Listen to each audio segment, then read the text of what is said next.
Afi, candidat FPI à la présidentielle d'octobre, a échangé ce 14 octobre 2020, avec Joséphine Gaude, l'ambassadrice d'Angleterre à Abidjan. Pascal Affi-N'Guessan, candidat FPI à la présidentielle d'octobre, échange ce mercredi 14 octobre 2020, avec Joséphine Gaude, l'ambassadrice d'Angleterre à Abidjan pour des élections justes, crédibles et paisibles en Côte d'Ivoire. Rappelons que le président du Front populaire ivoirien, FPI, opposition, Pascal Affi-N'Guessan, a évoqué mardi 6 octobre 2020, à Abidjan un report de l'élection présidentielle du 31 octobre 2020 sur 3 mois ou une transition de 12 mois au moins pour tout mettre à plat.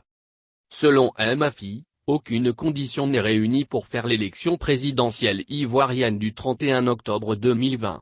De ce fait, dans l'hypothèse où nous nous concentrons sur les élections, il faut 3 mois pour le report en vue d'organiser un scrutin crédible. Mais, dans l'autre hypothèse où nous voulons reconstruire totalement, c'est ce que nous avons dit à la mission, que notre préférence aurait été qu'aujourd'hui que nous ouvrions une transition de 12 mois au moins, pour mettre tout à plat.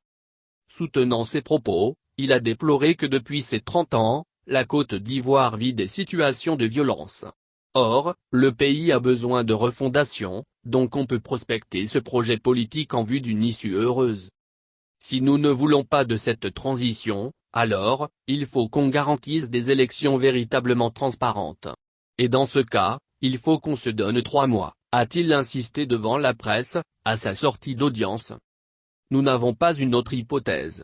Pour nous, il faut que les élections à venir se tiennent avec tous les candidats, avec toutes les parties prenantes, parce que c'est cela qui est dans l'intérêt de la Côte d'Ivoire, a-t-il déclaré.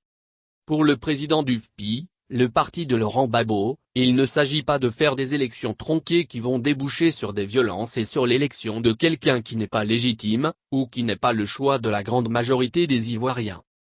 Dans l'optique de garantir la paix, pour la stabilité du pays, pour que nous puissions rompre avec ces 30 ans de violence politique, il faut que cette année, nous nous donnions le temps et les moyens d'élections véritablement transparentes et apaisées, a-t-il soutenu.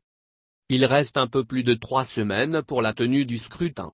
Étant donné que le temps imparti est infirme pour faire de profondes réformes, il faut nécessairement reporter les élections pour que nous engagions un dialogue national sur toutes ces questions et que nous trouvions les compromis nécessaires, a-t-il dit. Affi a réitéré devant la mission que la commission électorale indépendante, soit réformée et que le Conseil constitutionnel aussi ait à sa tête une autorité qui inspire confiance, qui peut rassurer quant à la proclamation effective des résultats issus des urnes. Il devrait, pour ce faire, être mis en œuvre aussi bien au niveau local qu'au niveau central de la commission électorale indépendante, une réforme afin que l'opposition soit dignement représentée et que ces élections à venir se tiennent dans la paix et la stabilité.